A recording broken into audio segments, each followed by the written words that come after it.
السلام عليكم ورحمة الله.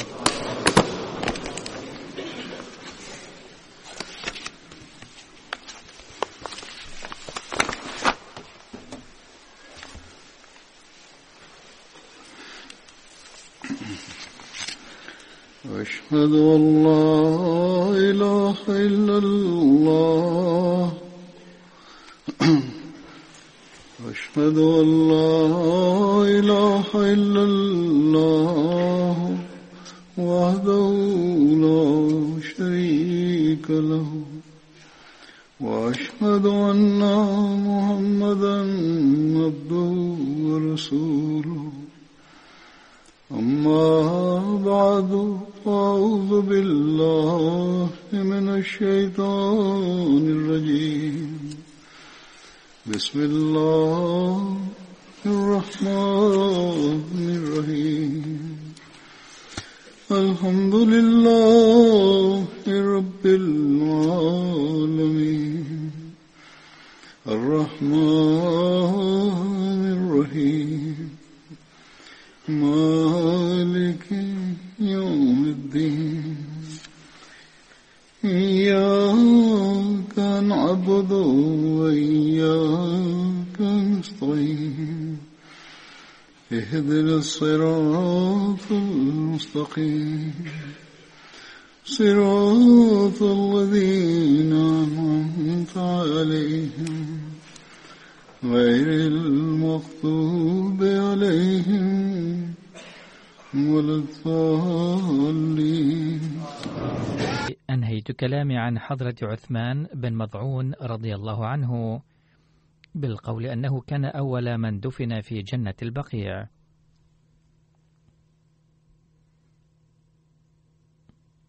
والتفصيل الذي وجدته عن بداية جنة البقيع وتأسيسها هو أن النبي صلى الله عليه وسلم حين هاجر إلى المدينة كانت هناك مقابر كثيرة،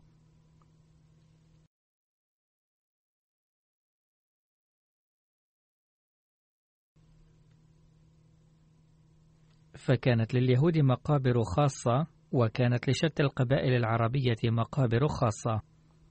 كانت المدينة الطيبة مقسمة إلى مناطق مختلفة، فكانت كل قبيلة تدفن موتاها في العراء. وكانت مقبرة قباء مشهورة أكثر، وإن كانت هناك مقابر صغيرة أخرى كثيرة. كانت لقبيلة بني ظفر مقبرة خاصة، ولبني سلمة مقبرة خاصة. ومن بين هذه المقابر الأخرى كانت مقبرة بني ساعدة، حيث أقيمت لاحقا سوق النبي. والمكان الذي بني فيه المسجد النبوي كانت فيه أيضا بعض مقابر المشركين في أشجار النخيل. وكانت من بين هذه المقابر كلها المقبرة الأقدم والأكثر شهرة بقيع الغردق. وحين انتخبها النبي صلى الله عليه وسلم لتكون مقبرة المسلمين، فهي من ذلك اليوم تحتل مكانة متميزة وستظل تحتلها إلى الأبد. عن عبيد الله بن أبي رافع قال: كان رسول الله صلى الله عليه وسلم يبحث عن مكان يجعله مقبرة خاصة بالمسلمين، وزار بعض الأماكن لهذا الغرض، وكان هذا الشرف قد قدر لبقيع الغردق.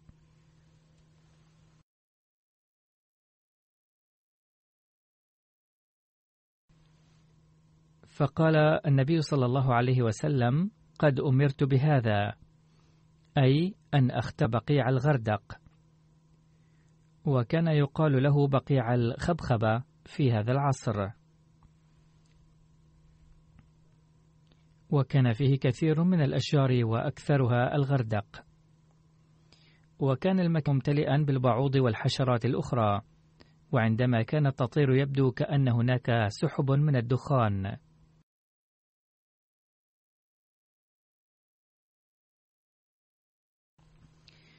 وكان أول من قبر هناك عثمان بن مظعون رضي الله عنه كما سبق ذكر ذلك. فوضع رسول الله صلى الله عليه وسلم حجرا عند رأسه وقال: هذا قبر فرطنا. وكان إذا مات المهاجر بعده قيل: يا رسول الله أين ندفنه؟ فيقول: عند فرطنا عثمان بن مظعون.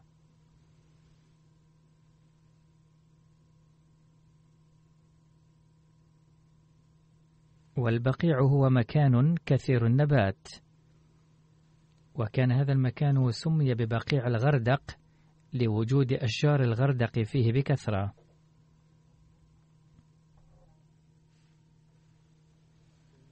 كما كانت تكثر فيه نباتات صحراوية أخرى أيضا، ويقال له جنة البقيع. فالجنة بالعربية الحديقة أو البستان. لذا يدعو زوار العجم هذا المكان بجنة البقيع أكثر.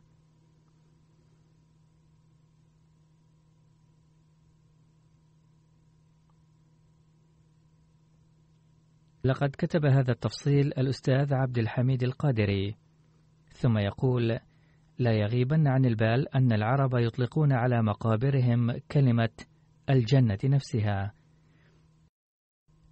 أحد أسماء هذه المقبرة بقيع، وهو مشهور في الأعراب أكثر.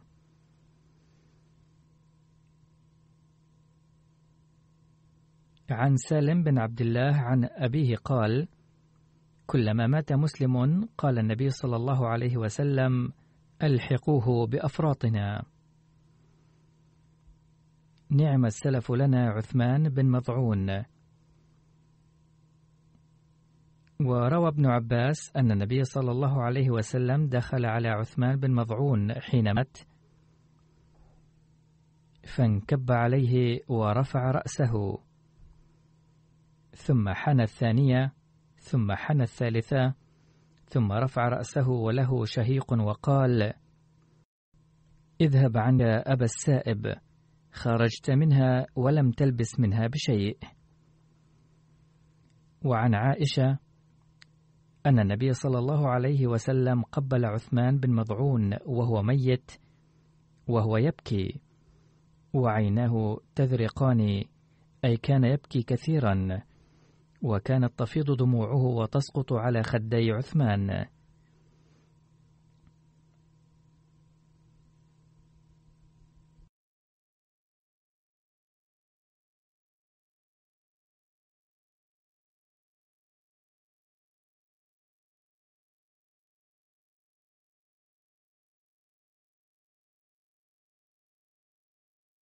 ولما توفي إبراهيم ابن رسول الله صلى الله عليه وسلم، قال رسول الله صلى الله عليه وسلم: ألحق بالسلف الصالح عثمان بن مظعون.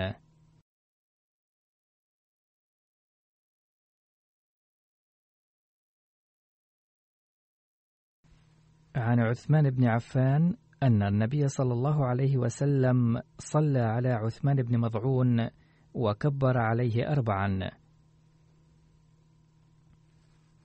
بعض الناس يقولون لا تكون 4 تكبيرات، بل هي 3 فقط، لكن هذه الرواية تفيد أن 4 تكبيرات أيضا جائز. عن المطلب قال: لما مات عثمان بن مظعون أخرج بجنازته فدفن، فأمر النبي صلى الله عليه وسلم رجلا أن يأتيه بحجر، فلم يستطع حمله، فقام إليها رسول الله صلى الله عليه وسلم وحسر عن ذراعيه. قال المطلب: قال الذي يخبرني ذلك عن رسول الله صلى الله عليه وسلم قال: كأني أنظر إلى بياض ذراعي رسول الله صلى الله عليه وسلم حين حسر عنهما، ثم حملها فوضعها عند رأسه وقال: أتعلم بها قبر أخي، وأدفن إليه من مات من أهلي.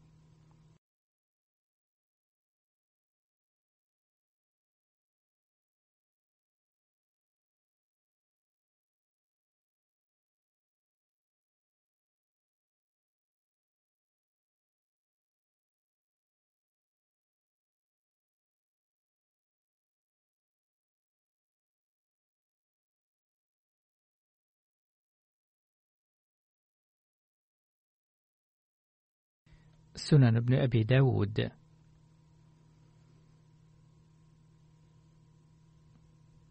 الآن أقدم لكم شيئا مما كتبه حضرة ميرزا بشير أحمد رضي الله عنه عن وفاة حضرة عثمان بن مظعون. فقد كتب ضمن بيان أحداث العام الثاني بعد الهجرة أن النبي صلى الله عليه وسلم جعل لأصحابه في نهاية ذلك العام مقبرة يقال لها جنة البقيع،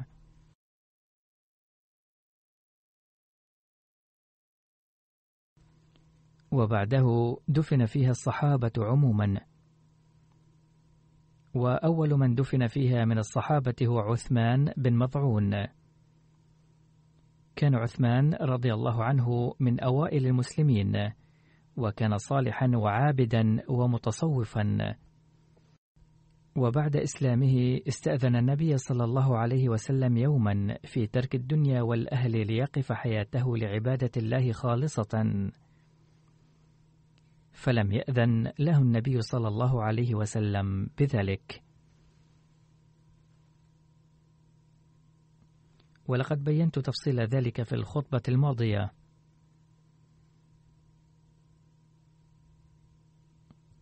لقد تلقى النبي صلى الله عليه وسلم صدمة كبيرة بوفاة عثمان بن مظعون،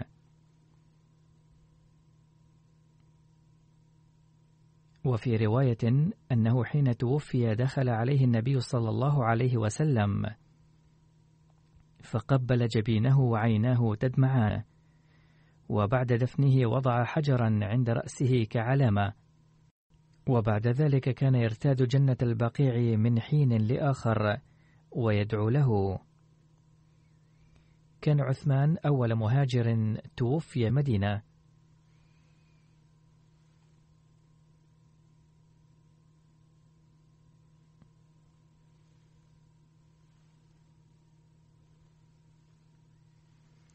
قالت امرأته ترثيه: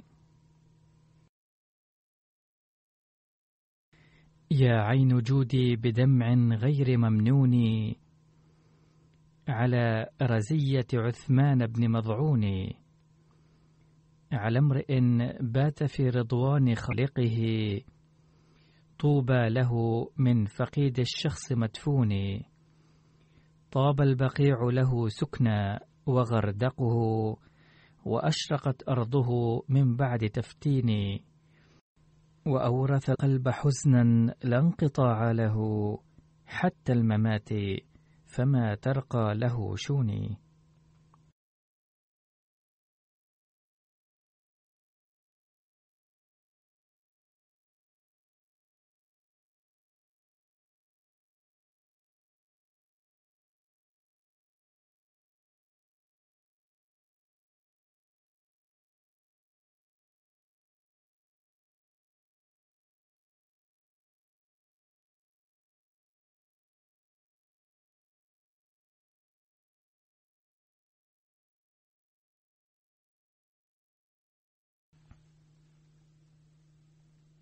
هكذا أبدت زوجته عواطفها. قالت حضرة أم علاء وهي امرأة كانت بايعة النبي صلى الله عليه وسلم: حين اقترعت الأنصار على سكن المهاجرين طار لنا في السكن عثمان بن مظعون لنسكنه في بيتنا، فأقام عندنا، وحين اشتكى عندنا مرضناه، حتى إذا توفي أدرجناه في أثوابه، فدخل علينا رسول الله صلى الله عليه وسلم فقلت: رحمة الله عليك أبا السائب، شهادتي عليك لقد أكرمك الله.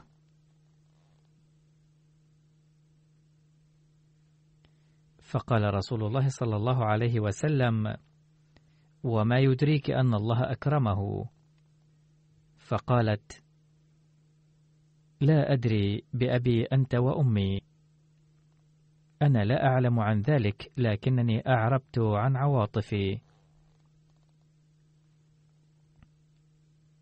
فقال رسول الله صلى الله عليه وسلم: أما هذا فقد جاءه اليقين من ربه، وإني لأرجو له الخير من الله، أي أرجو من الله أنه سيكرمه، ووالله ما أدري وأنا رسول الله ما يفعل بي. قالت أم علاء: والله لا أزكي أحدا بعده أبدا، أي لن أقول ما يوحي أنه قد غفر له حتما.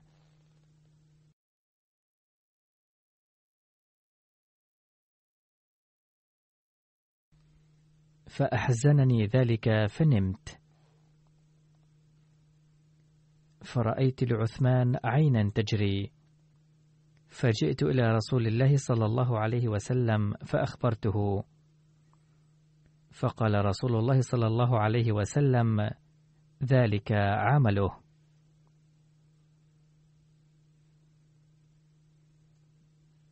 أي أن العين التي أراك الله هي في الجنة، وما تجري فيها إنما هي أعمال عثمان رضي الله عنه.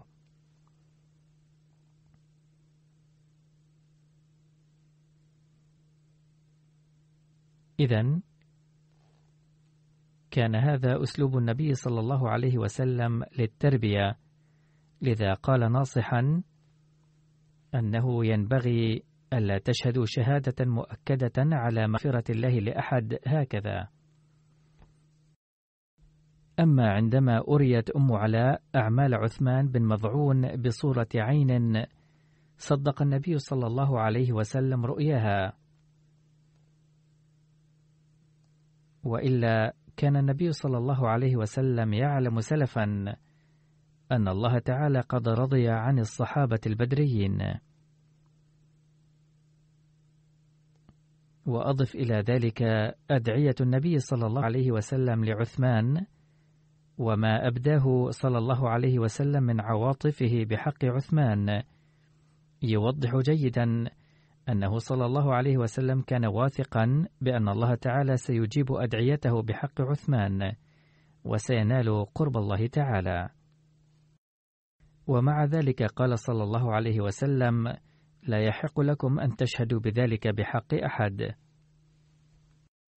وفي رواية في مسند أحمد بن حنبل عن خارجة بن زيد عن أمه قالت: إن عثمان بن مظعون لما قبض قالت أم خارجة بن زيد: طبت أبا السائب، خير أيامك الخير. فسمعها نبي الله صلى الله عليه وسلم فقال: من هذه؟ قالت: أنا. قال صلى الله عليه وسلم: وما يدريك؟ فقلت: يا رسول الله، عثمان بن مظعون، أي أن أعماله وعباداته توحي لي بأن الله تعالى قد غفر له حتما. فقال رسول الله صلى الله عليه وسلم: أجل عثمان بن مظعون، ما رأينا إلا خيرا، وهذا أنا رسول الله، والله ما أدري ما يصنع بي.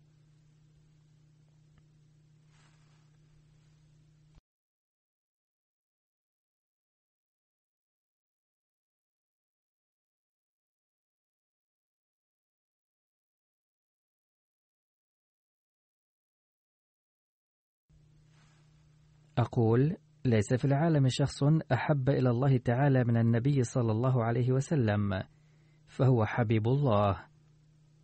ومع ذلك كان النبي صلى الله عليه وسلم يخشى الله تعالى ويتقيه نظرا إلى غناه، إلى درجة أن يقول: والله ما أدري ما يصنع بي. فكم هو مقام خوف لنا نحن، وإلى أي مدى يجب أن ننتبه إلى كسب الأعمال الصالحة وعبادة الله تعالى، ويجب أن لا نعتز بأعمالنا وعباداتنا أبدا، بل ينبغي أن نزداد تواضعا، نسأل الله تعالى فضله وندعوه دائما أن يغفر لنا بفضله ورحمته.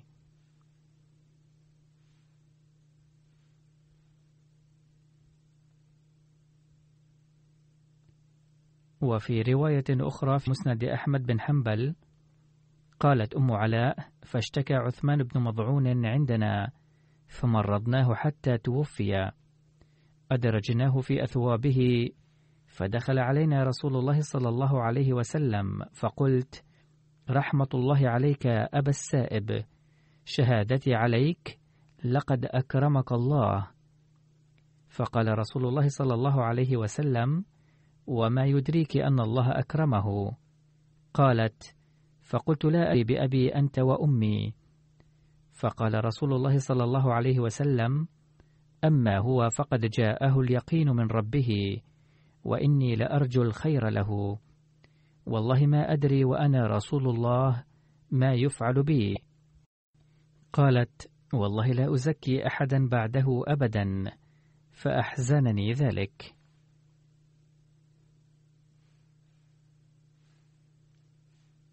ثم ذكرت أم علاء رؤياها التي سبق ذكرها، وقد ورد هذا الذكر في كتابين مختلفين للأحاديث.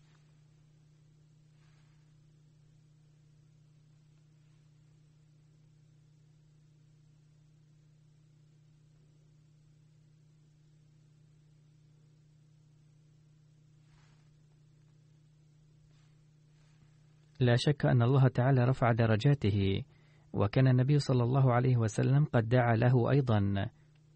ندعو الله تعالى رفع درجاته باستمرار، ويوفقنا للتأسي بأسوتهم.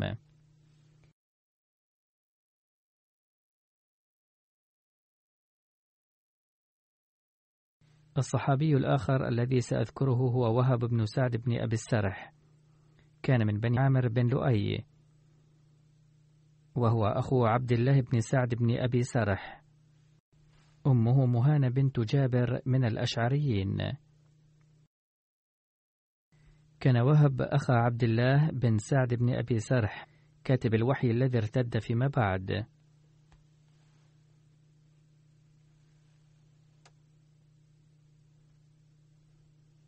وقد بين سيدنا المصلح الموعود رضي الله عنه تفصيل هذا الحادث فقال: كان ثمة كاتب للوحي اسمه عبد الله بن أبي سرح، وقد ورد في السيرة الحلبية أنه كان أخا عثمان بن عفان من الرضاعة.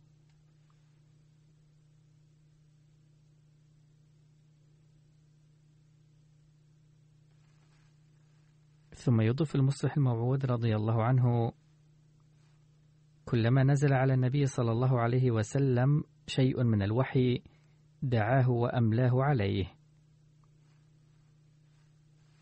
وذات يوم كان النبي صلى الله عليه وسلم يملي عليه بعض الآيات من سورة المؤمنون، الآية رقم 14 و15.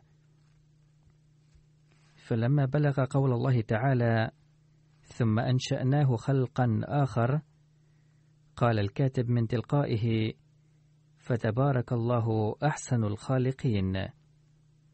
فقال له النبي صلى الله عليه وسلم: اكتبها أيضا، فقد نزلت علي في الوحي. ولم يفكر الكاتب أن هذه الجملة نتيجة منطقية وطبيعية للآيات السابقة،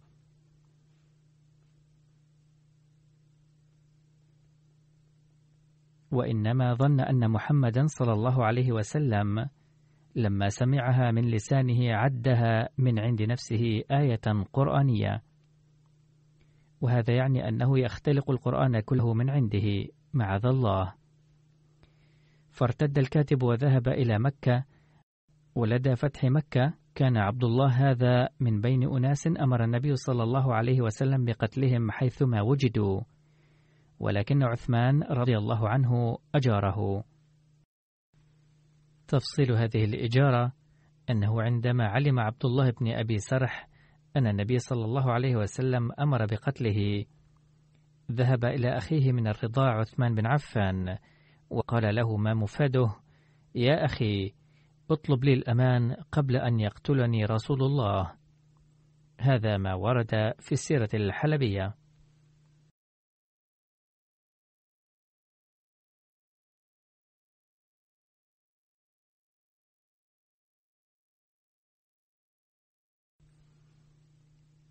على أي حال، يقول سيدنا المصلح موعود رضي الله عنه: فظل مختبئا في بيته 3 أيام، ثم جاء بعثمان ذات يوم إلى النبي صلى الله عليه وسلم والناس يبايعون على يده، والتمس منه صلى الله عليه وسلم أن يقبل منه بيعته، فتردد النبي صلى الله عليه وسلم أول الأمر ثم قبل بيعته، وهكذا أسلم عبد الله بن أبي سرح ثانية. أقول هناك أمور أخرى كثيرة أدت إلى إصدار الحكم بقتله، مثل إشعال الفتنة والفساد، ولم يصدر هذا الحكم بقتله بسبب ارتدته.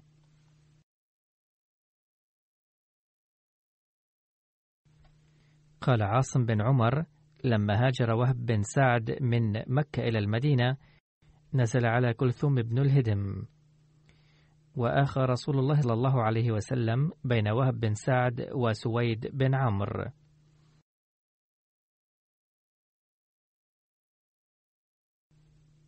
شهد وهب بن سعد أحدا والخندق والحديبية وخيبر، وقتل يوم مؤتة شهيدا في جماد الأولى سنة 8 من الهجرة، وكان يوم قتل ابن 40 سنة.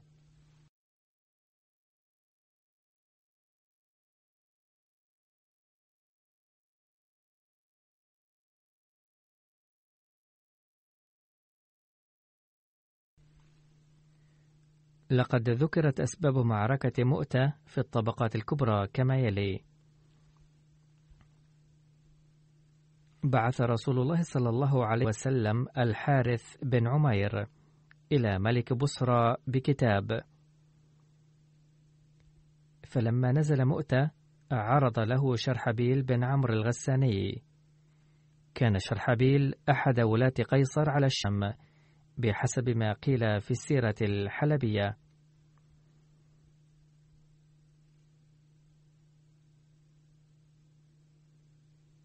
فقتله، ولم يقتل لرسول الله صلى الله عليه وسلم رسول غيره، فاشتد ذلك عليه وندب الناس فأسرعوا عسكروا، وهم 3000. فقال رسول الله صلى الله عليه وسلم: أمير الناس زيد بن حارثة. وعقد لهم رسول الله صلى الله عليه وسلم لواء أبيض ودفعه إلى زيد بن حارثة، وأوصاهم رسول الله صلى الله عليه وسلم أن يأتوا مقتل الحارث بن عمير وأن يدعوا من هناك إلى الإسلام، فإن أجابوا وإلا استعانوا عليهم بالله وقاتلوهم. إذن قد اشترك وهب أيضا في هذه المعركة، وهناك تفاصيل أخرى بهذا الشأن وأذكرها بإيجاز.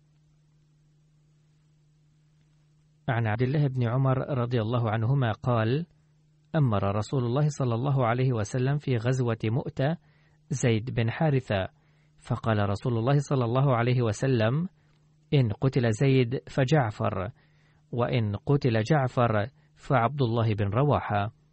يسمى هذا الجيش جيش الأمراء أيضا. يقول المصلح موعود رضي الله عنه في بيان ذلك: لقد ورد في رواية أن يهوديا كان موجودا حين ذاك، فلما سمع قول النبي صلى الله عليه وسلم جاء إلى زيد وقال: إذا كان محمد رسول الله صادقا لن يرجع أحدكم 3 حيا. فقال زيد: سواء رجعت حيا أم لم أرجع، فإن محمدا رسول الله حقا صلى الله عليه وسلم.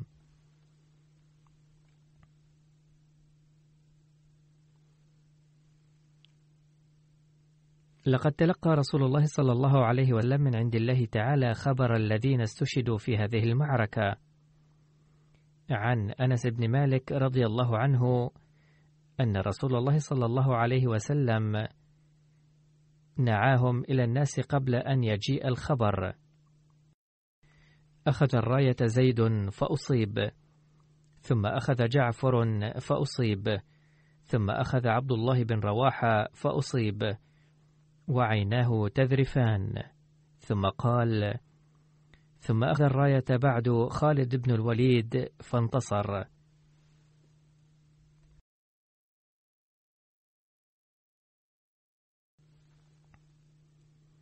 رفع الله درجات هؤلاء الصحابة.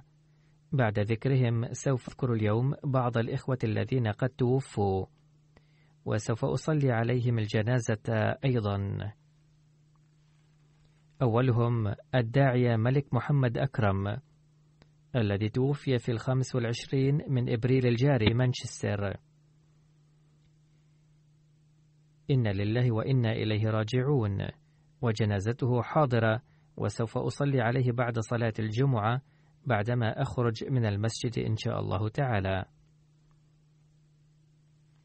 ولد المرحوم في مدينة مالكوال بمحافظة جوجرات في 2 فبراير 1947. بايع في 1961 وانضم إلى الجماعة. كان أخوه السيد ماستر أيضا بايع قبله، فبايع المرحوم بواسطته. أتذكر أنه كتب مقالا قال فيه: كنت جئت إلى ربوة من أجل الدراسة، فتأثرت بما رأيت هناك وبايعت. بعد البيعة نذر حياته لخدمة الجماعة عام 1962. نال شهادة بكالوريوس، ثم حصل على درجة الشاهد من الجامعة الأحمدية، وأيضا على شهادة عربي فاضل الحكومية. وفي عام 1971 بدأ العمل كداعية. أعلن حضرة الخليفة الثالث رحمه الله عقد قرانه على السيدة أمة الكريم بنت المولوي أبي البشارة عبد الغفور في عام 1970. عمل المرحوم كداعية في مختلف مناطق باكستان، ثم وفقه الله تعالى للدعوة خارج باكستان في بلاد شتى، وخدم الإسلام في المملكة المتحدة في أكسفورد ومانشستر وكلاسكو وكارديف 30 عاما، والمدة الإجمالية لخدمته الدينية هي 48 عاما. عمل نائبا للمشرف الأعلى على مكان الجسد السنوية في المملكة المتحدة سنوات عديدة، من عام 1971 إلى 1973. عمل داعية في شتى مناطق باكستان. من عام 1973 إلى 77 عمل داعية في غامبيا، ثم عاد وعمل من 77 إلى 79 داعية في باكستان في كراتشي، ثم من 79 إلى 80 عمل في وكالة التبشير بربوة، ثم من عام 80 إلى 83 عمل عميدا لكلية دعاة الجماعة بألارو في نيجيريا، ثم عاد إلى باكستان وعمل في ربوة حتى عام 1989. ثم وفقه الله للخدمة في المملكة المتحدة منذ عام 89 إلى 2018. في فبراير 2007 بلغ سن التقاعد، ثم استأنف خدمة الجماعة من جديد، ووفقه الله لخدمة الجماعة حتى عام 2018. إن الواقف للحياة يظل يعمل حتى الممات، إلا أنه في الأيام الأخيرة لم يقدر بسبب مرضه على مواصلة الخدمة على ما يرام، وهكذا تقاعد عن الخدمة عمليا. ومع ذلك نستطيع القول أنه لم يستطع القيام بالخدمة النشيطة إلا بضعة شهور فقط، وقضى نحبه وهو يعمل في الحقيقة. لقد كتب أمير الجماعة بالمملكة المتحدة: كان المرحوم مجتهدا ومطيعا جدا وحليما، كلما وكلت إليه مهمة من خدمات الجماعة قام بها بكل جهد وأمانة، وكان مواظبا على رفع التقارير عن عمله على الفور. لقد بنينا مسجدنا دار الأمان في مدينة مانشستر في أيام خدمته هنالك، فلعب دورا فعالا في جمع التبرعات للمسجد. وكتب السيد عطاء المجيب راشد: كان المرحوم أكرم دمث الأخلاق، متحليا بمحاسن عديدة، كان صالحا ورعا أمينا وأحمديا مخلصا فدائيا، وداعية متحمسا وخادما للجماعة، لقد تبوأ مكانة عالية في طاعة الخلافة. وكتب السيد مجيد السيالكوتي: كان المرحوم ذا محاسن جمة، أبرزها كونه خادما وفيا للخلافة، كان يحب التبليغ والدعوة حبا جما منذ زمن دراسته في الجامعة الإسلامية الأحمدية. ذات مرة جاء إلى قريتنا في زمن دراستنا في الجامعة، وحث أهل القرية على التبليغ، ثم اشتغل بنشر الدعوة هنالك مع الشباب والكبار، وهكذا جعل إجازته وقفا على الدعوة. لقد عاش مطيعا على الدوام.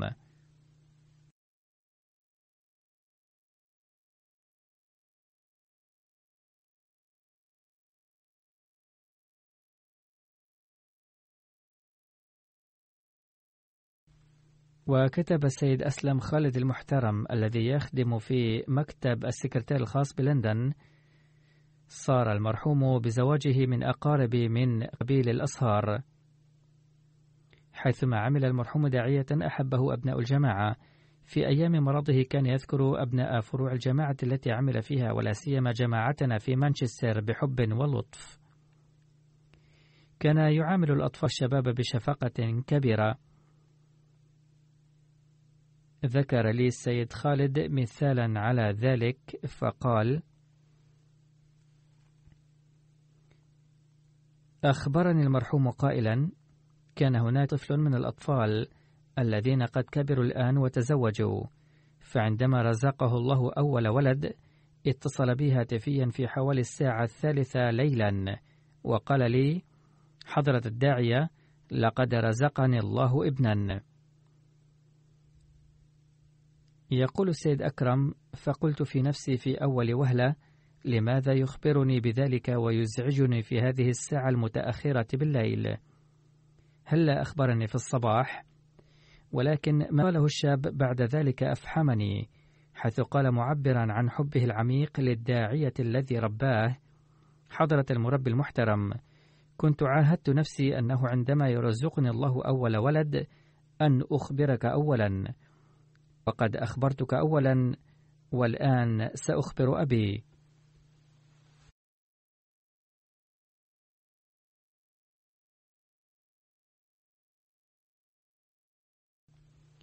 إلى هذه الدرجة كان أبناء الجماعة يحبون هذا الداعي المرحوم، وكان يحبهم.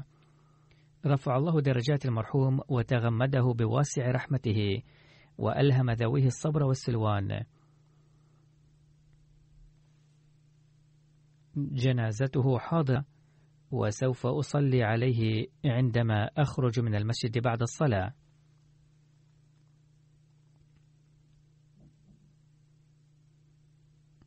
والجنازة الثانية هي للداعية تشودري عبد الشكور بن تشودري عبد العزيز الكوتي. توفي المرحوم في 12 من إبريل الجاري. إنا لله وإنا إليه راجعون. ولد المرحوم في 10 من نوفمبر 1935.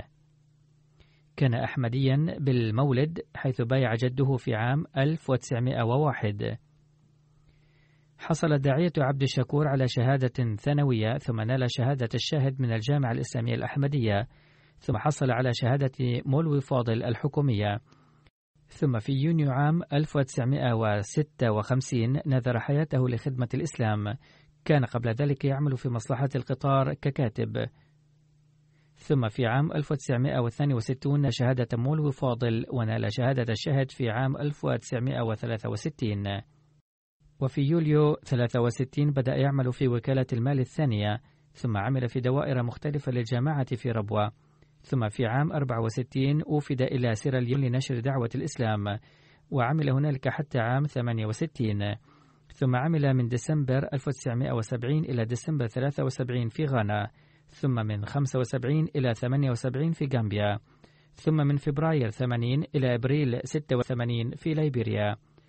لقد خدم المرحوم في هذه البلاد أميرا وداعية مسؤولا. في عام 1990 أعين نائب وكيل التبشير، ثم خدم بصفته نائب وكيل المال الثالث، ثم سكرتير لجنة العمران، ثم نائب وكيل المال الثاني. وفي عام 1995 بلغ سن التقاعد، ثم استأنف الوقف وظل يخدم الجماعة حتى عام 2004. إنه لم يستطع الاستمرار في الخدمة بسبب إصابة عينه بمرض المياه الزرقاء. كتب ابن المرحوم الدكتور عبد الصبور من الولايات المتحدة: كان أبي رجلا بسيطا ومجتهدا جدا. لقد أتيحت لنا فرصة رؤيته وهو يقوم بمهماته في مجال التبليغ والتربية بصفته أميرا والداعي المسؤول في ليبيريا. كان يعد خطبته بمنتهى الجهد دائما. وكان يلقي خطبا رائعة بعد إعدادها على ضوء القرآن الكريم والحديث الشريف وكتب الجماعة والكتاب المقدس وغيرها من المصادر. كان يقوم بالدعوة بين المسلمين الآخرين والمسيحيين بالأدلة والبراهين وبمنتهى الحب والرفق. لقد سد كل نفقات دراستنا نحن الإخوة والأخوات من وسائله المحدودة، وزيننا جميعا بزينة العلم.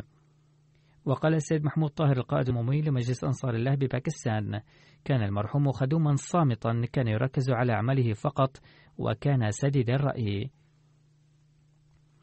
وكتب السيد شيخ خالد نائب وكيل التبشير بربوة: كان المرحوم متواضعا طيب النفس نفيس الطبع وفيا وفدائيا للخلافة. وكتب الداعية حيدر علي ظفر نائب الأمير بألمانيا في هذه الأيام: كان السيد عبد الشكور ذا خصال حميد كثيرة، كان مخلصا بسيطا متواضعا مجتهدا وشديد الحيطة في إنفاق أموال الجماعة، كان تقيا وصاحب مبدأ، أدار مكتبة الجماعة في ليبيريا على أحسن وجه، حتى أعاد بناء المسجد وبيت الداعية هناك بما درت به هذه المكتبة. بنى في مساحة صغيرة مجمعا صغيرا يحوي مكتبة ودار ضيافة وصالتين للمسجد منفصلتين للرجال والنساء وبيتا للداعية. كان يشترك مع العمال في أعمال بناء المسجد، فكان المرحوم من جهة يكسب المال بنفسه، ثم بنى بما كسبه هذا المجمع والمسجد، كما اشترك مع العمال في عمل البناء في عام 1986. يقول السيد حيدر علي: حين استلمت منه المهام وأقيم حفل وداعه، فحضرت الحفل حيث ذكر الناس ما قام به من جهود لبناء المسجد والمركز وأشادوا به، فرد بكل تواضع: قد وفق داعية قبلي لشراء هذا المكان، ووفقني الله تعالى لإكمال هذا العمل في عهدي، والآن يمكنكم أن تقوموا بأعمال تبشيرية فيه، والحق أنه محض فضل الله تعالى الذي وفق لذلك. كان المرحوم منخرطا في نظام الوصية، وترك في ذويه زوجته وابنتين و3 أبناء، رفع الله تعالى درجاته.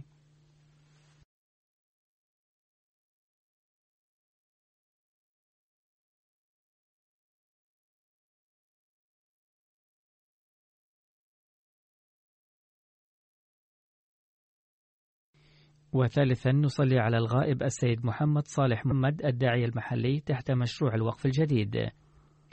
توفي في 21 من نيسان أبريل 2019. إنا لله وإنا إليه راجعون.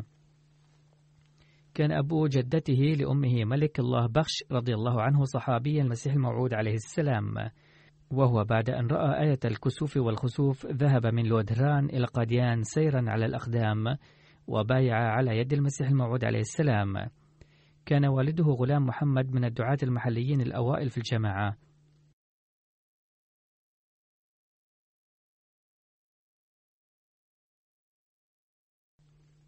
ولد المرحوم في 1959، وقدم طلب التسجيل في الجامعة الأحمدية في 1976، ولكنه لم يقبل لأن عمره كان أكبر من السن المقرر للتسجيل، فتوظف في معمل في مدينة كوتري. كتب ابنه: ذهب جدي ملك غلام محمد الداعية المحلية إلى كوتري للقاء أبي، فلم يعجبه المحيط هناك، فأمره بأن يترك الوظيفة فورا ويوقف حياته ليصبح داعية محلية تحت مشروع الوقف الجديد. فترك الوظيفة التي كان يتقاضى فيها راتبا قدره 450 روبيه، وكان قد تزوج حينها، فجاء ليدرس في صف الدعاة وأصبح داعية محليا للجماعة، وكان راتبه 135 روبيه فقط، ولكنه كان يعتز بأن الله تعالى وفقه لخدمة دينه، وهذا الراتب كان ربع أو ثلث الراتب الذي كان يتقاضاه قبل الوقف.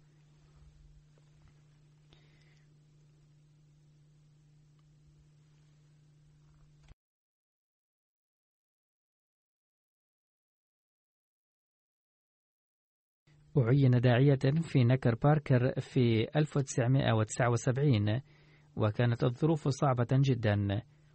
كتب ابنه الذي هو داعية أيضا: حدثتني أمي أنه حين عين في قرية أباسر بمحافظة نكر بكر كانت دار الداعية قد انهارت لأنها بقيت مغلقة لمدة طويلة، فكان أبي يأتي بالطين والماء من مكان بعيد في النهار، وكان أبواي يصنعان من الطين لبنات في الليل، وبعد صناعة اللبنات الكافية بنوا مسكنا لهم، لأنه لم يكن لديهم مكانا آخر للسكن. عاش الدعاة المحليون في منطقة سند في ظروف قاسية. أحضر المرحوم الماء من مكان بعيد وجمع الطين ثم صنع اللبنات وبنى غرفة للسكن بنفسه، ولم يطلب من الجماعة شيئا.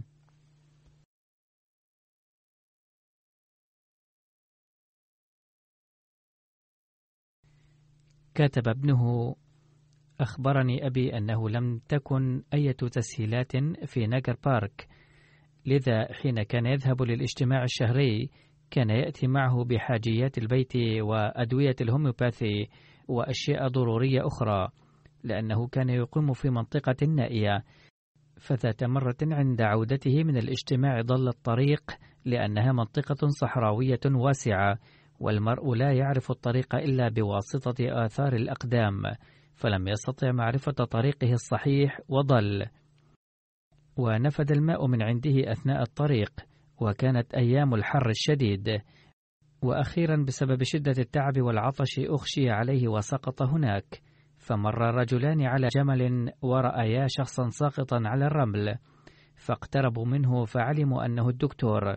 كان معروفا باسم الدكتور لأنه كان يعالج الناس بالطب الهوميوباثي، وكان هذان الرجلان يتعالجان على يده، فعرفه وسقياه الماء، ثم أخذاه إلى قريتهما حيث بات ليلته، وفي اليوم التالي أوصلاه إلى بيته.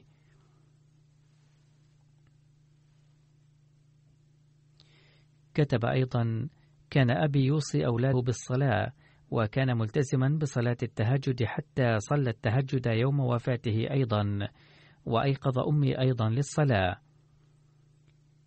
كان خلوقا جدا يحب الناس، ولو أساء إليه أحد صبر ولم يرد بمثله قط، وكان نشيطا جدا في تطوير العلاقات مع الناس، وكان الناس يودعون عنده أماناتهم لكونه أمينا، وكلما حصل نزاع في الأسرة كان يصلح بينهم دوما. كان منخرطا في نظام الوصية، وترك في ذويه 3 أبناء و3 بنات إضافة إلى زوجته.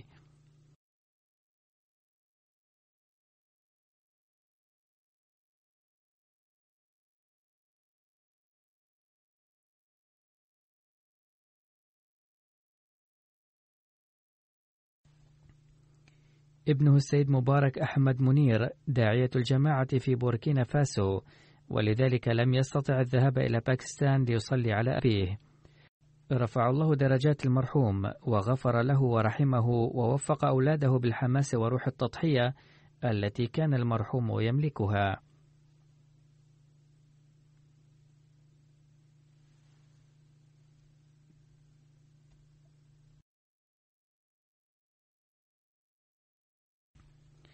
ورابعا نصلي على الغائب السيد موشي جمعة من تنزانيا، توفي في 13 من آذار مارس. إنا لله وإنا إليه راجعون. ولد في 1933 أو 34 في منطقة موروغو بتنزانيا، وانضم إلى الجماعة في 67. وقصة دخوله في الجماعة كالتالي: كانت عادة سائدة في مشايخ أهل السنة أنهم يطالبون الناس بإقامة مأدبة فاخرة لإيصال الثواب إلى المرحومين، وفي الوقت نفسه كانوا يعملون العقيقة للولد المتوفى حديثا، وكان المرحوم يختلف معهم كيف يجمعون هذين الأمرين. كان مشايخ أهل السنة يؤمنون بعمل عقيقة الولد الذي توفي حديثا وليس للولد الحي، لكي يستطيعوا أكل الطعام مرارا وتكرارا، وكان المرحوم لم يجد شيئا كهذا في تعاليم الإسلام، فكان يحزن جدا لما يراه من المشايخ، وكان يتألم بالنظر إلى حال المسلمين، ويدعو الله دوما أن يرسل المسيح عيسى عليه السلام لإحياء الإسلام من جديد.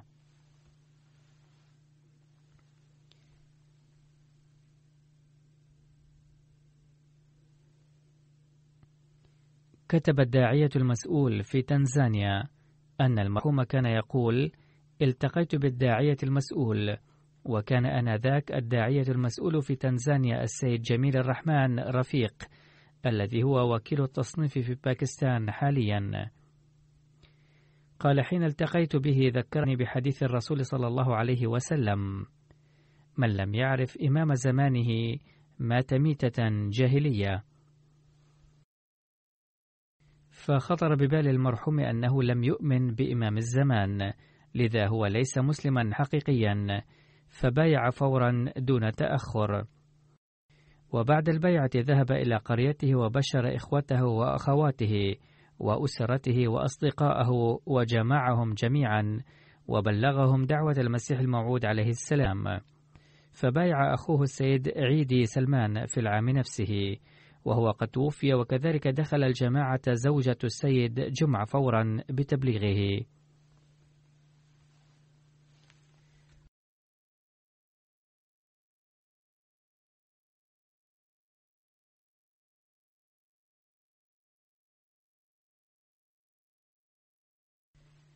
واجه المرحوم معارضة شديدة أولا، ثم بدأ الناس يدخلون الجماعة شيئا فشيئا، وانتشرت الجماعة في قرية المرحوم ميكوني وفي القرى المجاورة. ويقول الداعية المسؤول: الآن جماعة ميكوني جماعة نموذجية في منطقة موروغو كلها، وهي من الفروع التي أنشأها المرحوم ببذل جهد جهيد. كان بعد انضمامه إلى الجماعة يتبين من كل عمله أنه يحب الخلافة جدا، وكان يحترم للغاية الدعاة والمسؤولين في الجماعة ويلتزم بنظام الجماعة، وكان مفرط الحماس للدعوة والتبليغ، ولم يكن يضيع أي فرصة للتبليغ. وكان من السباقين في دفع التبرعات، بل كان يحن دوما إلى دفع التبرعات كلما جاءه دخل. وكان يقول دوما: لا حقيقة لهذه الدنيا الفانية. كان منخرطا في نظام الوصية، وكان يحث الآخرين أيضا لينخرطوا في هذا النظام المبارك. وكان مثالا للالتزام بالصلوات، فكان يلتزم هو نفسه بالصلوات الخمس، كما كان ينصح بذلك أولاده وأحفاده وأسباطه. وكان يتهجد بكل شوق، وحفظ كثيرا من أدعية الرسول صلى الله عليه وسلم، وكان يحب جدا قراءة كتب المسيح الموعود عليه السلام. كتب ابنه السيد شمعون جمعة الذي هو أستاذ في الجامعة الأحمدية بتنزانيا: كنا 3 إخوة ندرس في الجامعة التي يتخرج منها الدعاة المحليون من 1987 إلى 90. قال: أتذكر أننا نحن الإخوة تشاورنا فيما بيننا أثناء العطلة الصيفية أن يترك أحدنا الدراسة في الجامعة ليساعد الأبوين في الأمور اليومية في البيت، فذكرنا ذلك لأبينا فاستاء جدا. كتب الابن شمعون جمعة: لا أنسى ذلك اليوم أبدا، كان أبونا غاضبا جدا، وأفهمنا قائلا: ينبغي أن تتوكلوا على الله وتستمروا في الدراسة في الجامعة ولا تفكروا في تركها أبدا. نفخ المرحوم روح خدمة الجماعة في أولاده 3.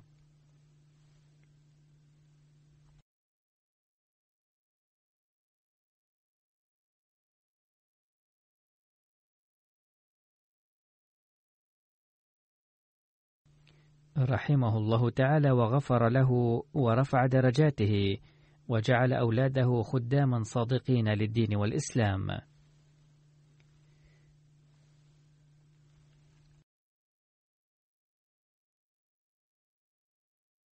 سأصلي عليهم جميعا كما ذكرت.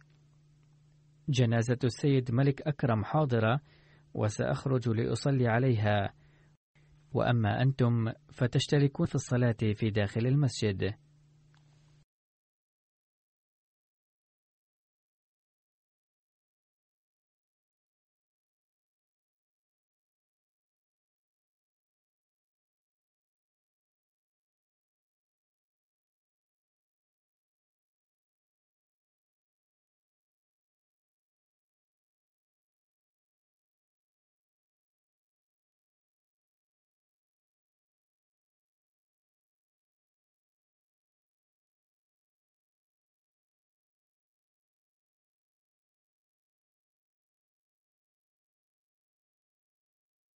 शामिल हों।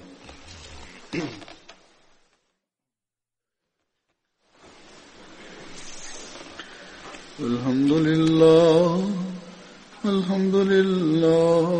नहमदुहु व नस्तईनुहु व नस्तगफिरुहु व नु'मिनु बिही व नतवक्कलु अलैहि व नऊज़ु बिल्लाहि मिन शुरूरि अनफुसिना व मिन सय्यिआति अअमालिना मन यहदिहिल्लाहु फला मुदिल्ल लहु व मन युद्लिल्हु फला हादिय लहु व नशहदु अन ला इलाहा इल्लल्लाह व नशहदु अन्ना मुहम्मदन अब्दुहु व रसूलुहु।